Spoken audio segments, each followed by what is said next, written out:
So this is number 8 in our series on marriage in these short presentations. And we want to continue in 1 Corinthians now, chapter 7, and we're up to verse 7. For I would that all men were even as I myself, but every man has his proper gift of God, one after this manner and another after that. So each one of us is unique, and each one of us has a unique plan given to us by God, and this plan unfolds day by day. And when we follow that plan, we will do well in life. But if we make our own plans, then we will be ending up in failure. Unless we change, of course. Okay, let's go to verse 8 now. I say therefore to the unmarried and widows, it is good for them if they abide even as I. So Paul has a view to finishing God's work and to spreading the gospel. And he's saying that if people remained unmarried, the work would be done quicker, I would believe there. But when the two become one in a strong union, then there can be a wonderful complementary experience when two are as one and they can really help each other in the Christian walk. So let's move on. But if they cannot contain, let them marry, for it is better to marry than to burn. So Paul comes back to this original point, that to avoid fornication or to avoid unwise relationships, it's far better to marry than to burn with desire, or to burn in the fires of violated conscience. So he goes on to say that there's nothing wrong with marriage, and so it's an individual decision that each one of us should make. But generally speaking today, with the weakness of humanity, there's few that can live the righteous life as unmarried all the time of their life.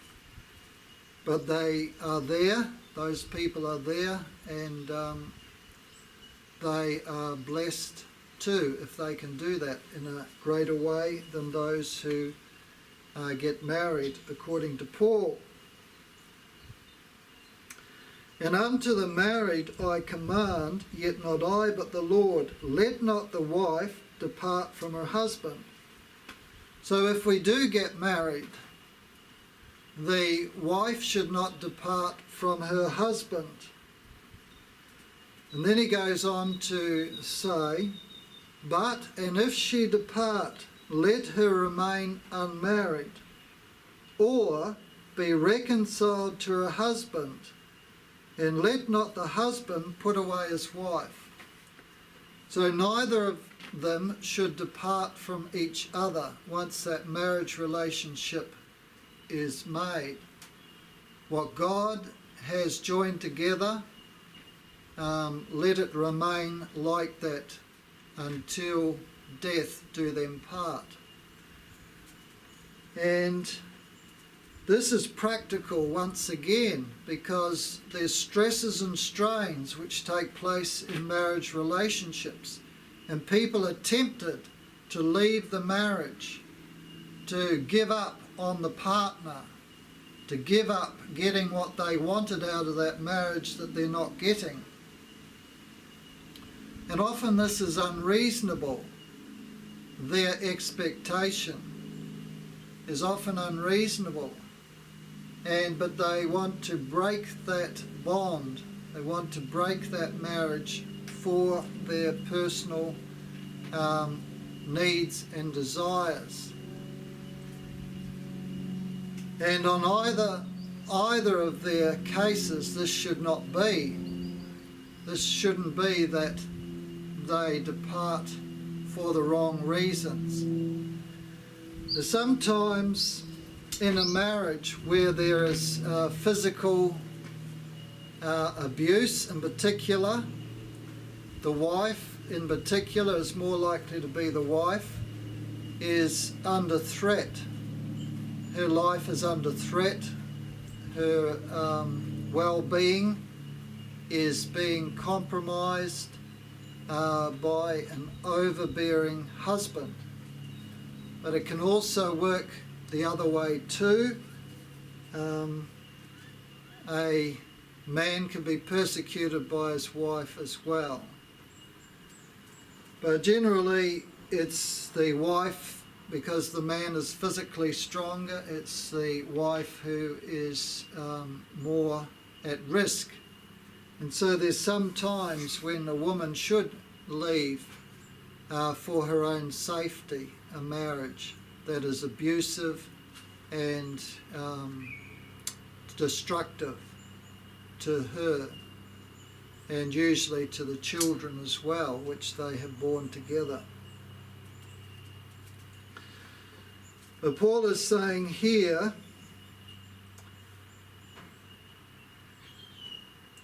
if she depart, let her remain unmarried. So she shouldn't take another man if she departs for the wrong reasons. But if she departs for the proper reasons, then it may be that the husband will marry again, or the husband may come good in the future, and they may be able to come together again. So it's better to remain unmarried while this situation is working itself out.